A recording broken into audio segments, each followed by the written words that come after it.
publishing, I waited a long time. People say I'm slow. I'm slower than that. But anyway, Beltway Editions, beautiful production. Thank you so much. Jennifer, that was a wonderful reading. And thank you for getting us here safely. David, thank you for also curating this series. And for my first time in Washington, D.C., yesterday, David took Indran and myself around the Library of Congress and gave us a personalized tour.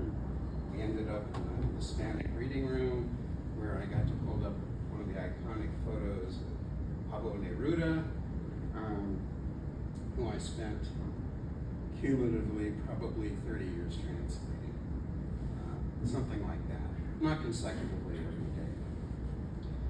So Indran has asked me to include a couple of Neruda's poems within my reading, which I will do. I published 8 of the late and posthumous books, and then I went all the way around to his beginning. His first book, published when he was 19 years old in Santiago, Chile, and then translated that. I keep saying I'm done with Neruda. I don't dare say that, do I? So, at any rate, what I'd like to do is start with the New Gods. When I was a teenager, I used to go backpack in the Southern Sierra. I was raised in LA, and I thought about escaping the city by going up into the Sierra Nevada. And I loved going over Old Army Pass and New Army Pass, about 12,400 feet, my friends, because my idea was I'm going to escape the city, right? Just get out of here. Didn't work that way at all. Up there, you see everything. And you're walking 30 miles, and a lot occurs to you, and it was huge in terms of, 1, beating asthma as a kid, and 2, forming my values. So I had seen, as a very small kid, the race riots in Watts and what happened there. I had seen a lot of violence, and I decided, well, what I would do is dedicate myself in the little way I could to reducing as much of that as I possibly could. And so it's a great honor for me to be here at the M.L.K. Memorial Library. I'm so thrilled that Indran invited me. David made this possible as well. I will say this, in this time we live in, I got a taste of it early, and then I'll get to the poems. So thank you for your patience. But as a sophomore, I was homeroom president. As a junior, I was junior class president. Then I ran for student body president. And I gave the usual boring speech. And then this guy got up, and he wanted to shake things up. So he said, you, me, we're all slaves. And so I looked around at all the white faces. We weren't exclusively white. And then he went down this road where we're doing all these people's bidding, and we're wearing clothes that we're told to wear, and we're slaves, and we're slaves. And he kept saying that and saying that. And students turned, looked, and ate it up. Ate it up. It was so amazing to watch these people who were fairly privileged, middle class generally, eat that up and make themselves victims of themselves. Essentially is what they were doing. And I never forgot it. And now I kind of feel like it's happening in this country a little too much, where, I can be a victim? Cool, that's empowering. When that's not the case at all. Maybe just own your own decisions, in your life. That's my intro. Thank you very much for putting up with me. This is a poem in sections. I'm going to read just a few of them just to give you a taste. It's also a metaphor for writing a poem, for listening to a poem, reading a poem. Here we go. The fire. Solvitur ambulando. It is solved by walking. The rising sun spins a web of ferns, red columbine. Icy stream tumbling from the cloud-hidden peak through the sweltering canyon to fill the ocean. Moss hangs from the madrone like tails of the grazing horses. They'll rear up, step into a gallop when the flutter of sparrows ignites. 7 days hiking switchback passes, bathing in glacial lakes. Weary in muscles and thought, we step from granite boulder to granite boulder and into wildflower meadow. The body of summer rises from the grass of Parnassus to touch with the intimacy of wings the tangled limbs of the sky. Water splashes over shallow stones. Metal cups jangle against the paths. And in our descent, we climb where the trail forks, washes out. Scrabbling over scree and fallen pine, we discover each other in the stream. Dipping our cups, we, exhalations of God, live our full moment and later is pigment, red clay in the mountains. Days ago, our names began to read like trails that never arrive, smelling of yarrow and smoke. Our prayer is sweat, souring creases, elbows and clothes, these trembling limbs and questions that abide in silence. The trail evaporates in gravelly sand. The gulls squabble over a last scrap of rotten clam.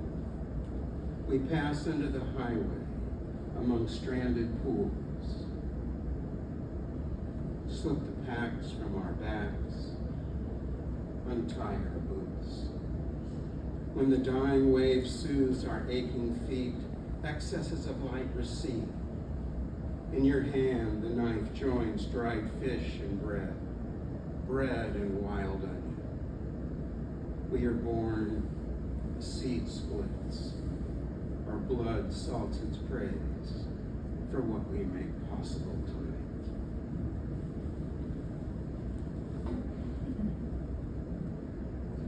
One thing I surprised myself with, I think this is true of most of us, you write to find out what you're thinking about, what you value and all of that. And this book came sort of centered on kids growing up. I'm still working on that. But at any rate, this poem, this persona of a 12 to 14-year-old boy who is more articulate than most. It was written based on a painting by Christian Sahota called Christian's Animal One, and it was performed with the Dave Brubeck Jazz Quintet, who wrote the music for it in Sacramento at the Fine Arts Center. Christian's Animal. Every little thing wants to be loved. M.L.K. When you stare at me, do you see yourself, eyes of porphyry? Perhaps I could be your animal spirit and roam the playa of the stars. Built to last, ready to move on, I climb the misty pinnacles of Guanji. Older than my age among the Araucaria of the lower Andes, I am patient as 10,000 years, waiting to see the canyons of Coconino County, where surely my memory will grow deeper. I will be river or mountain, a galaxy that moves according to gravity, to necessity, to natural numbers and scent. Most days I do my chores, but now I want to go outside and wave to the 7 dancing children moving across the night. I pray that one day they will return and be what we no longer take for granted. A mourning dove enters a mine shaft, and I join hands with the lost, afraid of becoming what I am not. I kiss the darkness that knows I am not ready. The more I love, the stronger I become. Thank you. Thank you. Thank you very much. In 2006, I got into the environmental consulting world. You can see it's based on nature, a lot of this, and I felt, well, you can write a poem, stand there and read it to a polluted wetland for 24 hours a day, and it's still going to be polluted. So I decided to marry my values that I write with to my profession, make a little money, support a family, and that's what I did. And since that time, I've worked with climate change scientists, and now I work with them very closely at the California Department of Water Resources. I'm the lead writer of the California Water Plan, and I decipher those guys for us. And anyway, but I'm really impressed with their integrity, and to see them dismissed is beyond absurd. Unfortunately, it'd be nice if we could dismiss them, but we cannot. This is based on a poem by William Meredith called The Illiterate, but it veers off about the second line. It goes its own way. Love in a changing climate. Touching your absent hand, I am like the saint who wanders with the first yellow leaf, the ease of what might be mistaken for our familiar love.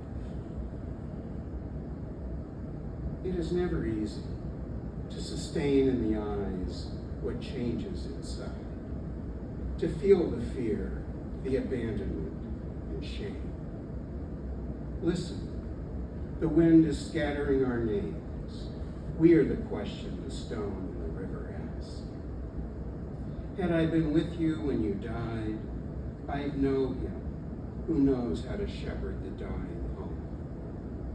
Illiterate birds rabble our lives with 12 strings, and we find love that takes the leap with us, stays to clean up the birth of the cosmos, the benevolent trees that burn like us.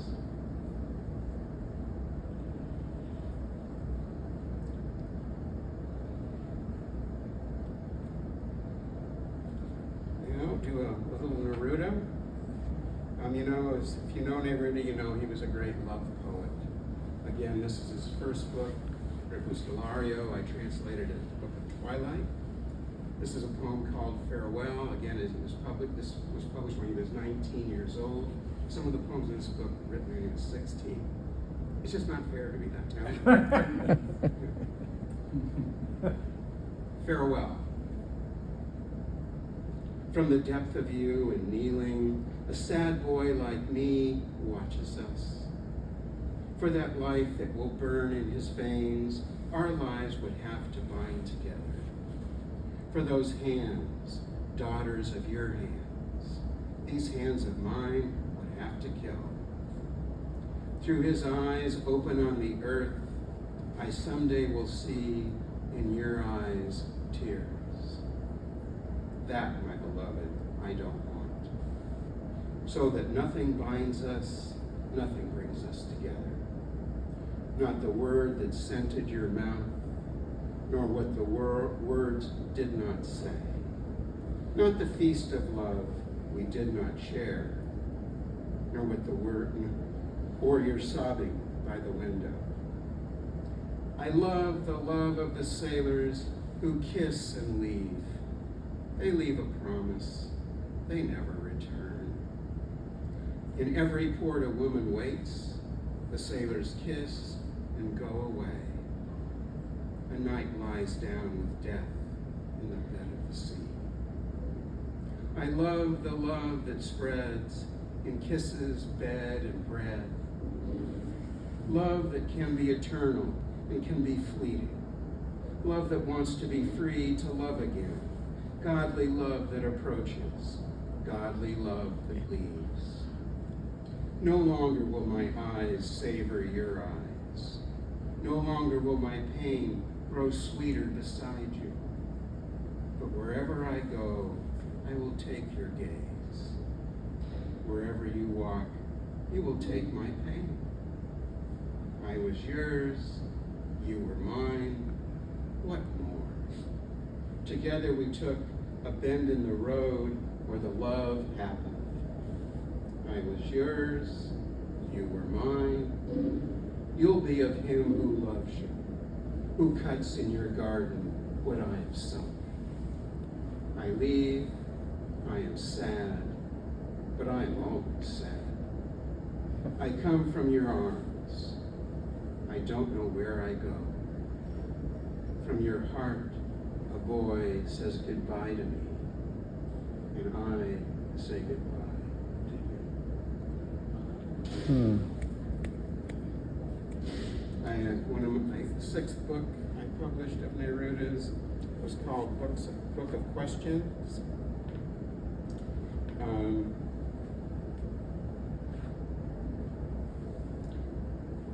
And it's all questions that have no answers. I didn't imitate Neruda for the first, when I was translating him for all those decades, I didn't imitate him. And I didn't try to answer his questions, but more and more I had questions for him. Questions for Papa. Where did you leave it? The poem not written. The beginning. Is it a death or a birth? Does the rose kiss you with its mouth full of blood? Was it a smile or a wound that devoured you? Unlikely sea, conflicted star, do you still fear what you love? Is it you who makes the gourds rattle in my summer garden?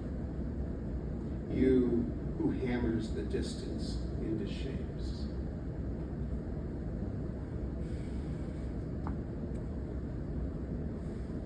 There will be an exam. And there is no study sheet.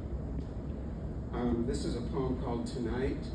I don't think a lot of people write mythopoeic poems anymore.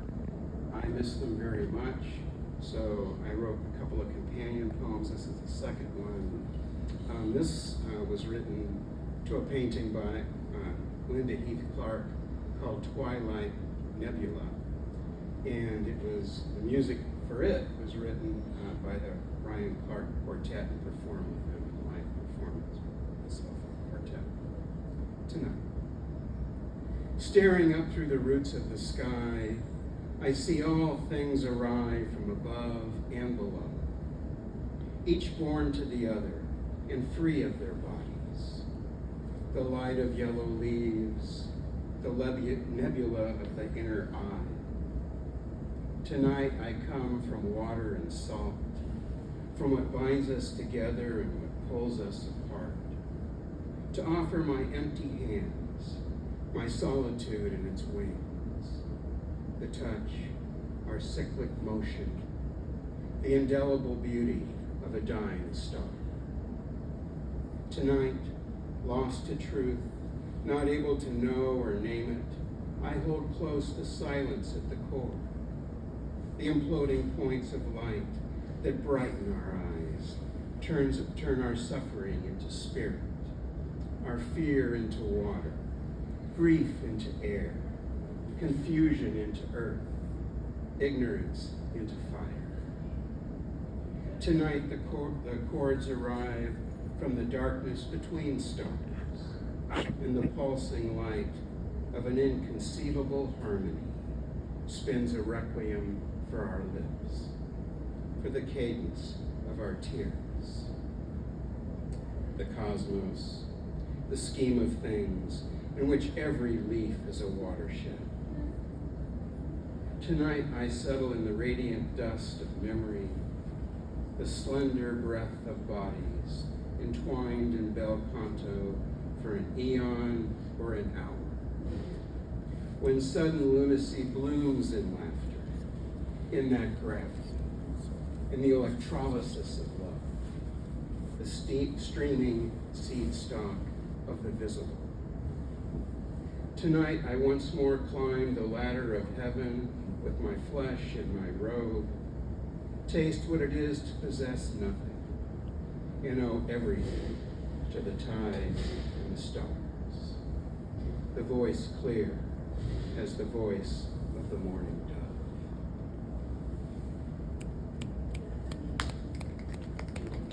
Thank you.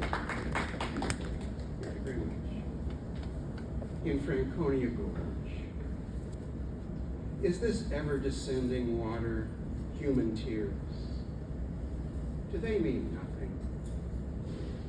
Will the stone heads that weep in the late afternoon fade away? Without you, how will we weep when we need to?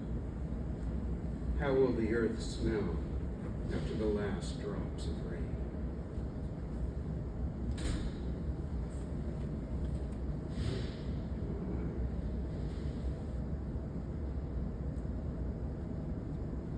This is Neruda's last book. This was on his desk when he died. Some of the poems aren't even titled, but scholars who know the book, and I myself as the translator, feel the poems were finished. Returning. So many profiles of death line my face that I cannot die. I'm not capable of it. They look for me and can't find me, and I leave with what is mine, with my poor destiny on horseback, lost in solitary pastures far south in South America. A fiery wind blows in. The trees are bent down from the day of their birth. They must kiss the earth, that smooth plain. It comes later, the snow of 1,000 swords that never lets up. I have returned from where I will go. On Friday, tomorrow, I came back with each of my bells, and I stood waiting, searching for the meadow, kissing bitter earth like a bent-over shrub. Because it is our duty to obey winter, to let the wind grow within you as well, until the snow falls, until this day and every day are one. The wind and the past, the cold falls. Finally, we are alone, and finally, we will be silent. Gracias. Thank you. Thank you, Pablo. Thank you. I feel I don't want to read too long, but I do want to share this poem with you. This is after I went to Chile in 2008. I couldn't go in the 80s or early 90s because of the Pinochet regime. I would get people in trouble who hosted me because I was translating Neruda. And then I got really busy, and then I started translating again, and I did his book, The World's End, a long poem, the second long poem he wrote after Canto General. And so I went to Chile, and in 2008, finally, it was just a fabulous time, but my guides, the Neruda Foundation, and my guide took me to Via Grimaldi, which had once been an artistic salon. Neruda had spent time there. Artists from all over South America would convene there.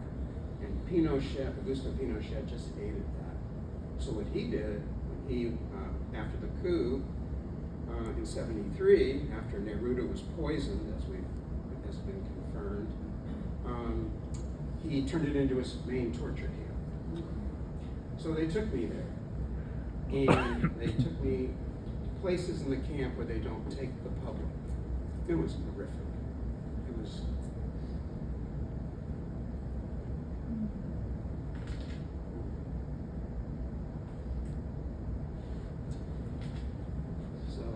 Jennifer, what you said, how you introduced your reading, absolutely. For Neruda. And he went into exile, which returning was partly about, he was a senator in 47, 48. They put out an arrest warrant for him. He went for 5 years. For Neruda. Ride your pale horse through the meadow tonight, among the black skirts of the sky. Bring into your hands the exiled light, the litanies of broken glass and bone. We will hide you in the flower garden, in the closet when the police close in. You will lie under a blanket in the back seat of the sedan headed south, and later climb into the Andes, your typewriter stuffed in a saddlebag. As your exposed heart opens to the waterfall, to the river of shattered hands, your two vaquero guides will roll their eyes. On reaching the pass, you will barely notice the goats perched above, staring at you, stripped down to the man you are. You no longer search for your scars, your country, artifacts, women. The daughter who died in the house of flowers, the brother buried at night where farmers still dig for water. Pablo, tie your horse to the night. Sit with me in the lost city on a patio ringed by geraniums and quiet hills, before the dawn arrests our sense of beauty. In an hour, the river will run with the color of blood. You will listen for green rain falling through the dense kilometers, speak to snow in the mountains, discover gratitude in fields where women search for a shard of bone, the back of a skull, empty as a wound, a foot still in its shoe. The youngest son preserved in the dry earth, where politicians hide their silences, their words, their money belts, gunpowder and disease. Let me pour you sparkling wine, stirred with the juice of pomegranates. Offer handfuls of mountain blueberries, a ladle brimming with olive oil to drizzle over onion and tomato on crusty bread. Then a poem of friendship, some woolen socks, the bonfire, and a guitar. Ride your weary horse from the assaulted coast.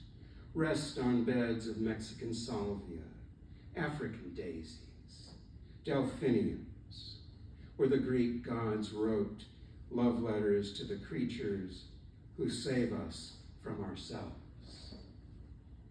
What can we say to the ruined star? Brother of my breath, how can we sing, any of us? How will we remember to live for nothing? How are we to laugh as we scatter petals over your ashes? I never saw you cry, but do my best to let your words weep. To play simply, to flow like the blood of the children, to sweat the gifts of the body and presume the soul. Ride your horse where the dead and the living rise from their graves. Witness the tombs opening, the vertical stones falling, the guiding eye colliding with vision and belief. Around us in churches and mosques, the innocent are falling, praying lavishly and alone. The river that carries us succumbs to concrete and steel. The words you shouted for beautiful Victor on your deathbed. The taunts as he died at the hands of the torturers. Words so brutal, so ugly, they take the breath away. Thousands are leaving their apartments and entering La Avenida de la Paz, lined by Chile's own Guardia Civil. Machine guns and batons, but no one gives a damn. Thousands join the procession to the general cemetery, scattering flowers over your ashes. An eagle glides and tilts toward the coast, heading perhaps for an empty nest. We all have arrived, the living and the dead, shouting, Pablo Neruda, presente. Return to Isla Negra. Matilde will warm a meal. In the splendor, empty bottles and poems like roots will wash up on the shore, returning all you have given. Conspire with me among the hills, the black oak and the vines. Let me plant a kiss of salt on your forehead. Let us free ourselves, and with a single throat, praise the summer grass. Keep time with the dancer who flares in the first dark hour before the Perseids streak across the emptiness. Bravo, thank you. Now one short poem and one really, really short poem. And a big thank you for your patience. This is the last poem in the last book he ever wrote, and it's to his third wife and love of his life. Finale. Matilde, years or days, sleeping, feverish, here or there, gazing off, twisting my spine, bleeding true blood. Perhaps I awaken or am lost, sleeping. Hospital beds, foreign windows, white uniforms of the silent walkers, the clumsiness of feet. And then these journeys in my sea of renewal, your head on the pillow, your hands floating in the light, in my light, over my earth. It was beautiful to live when you lived. The world is bluer and of the earth at night when I sleep enormous within your small hands.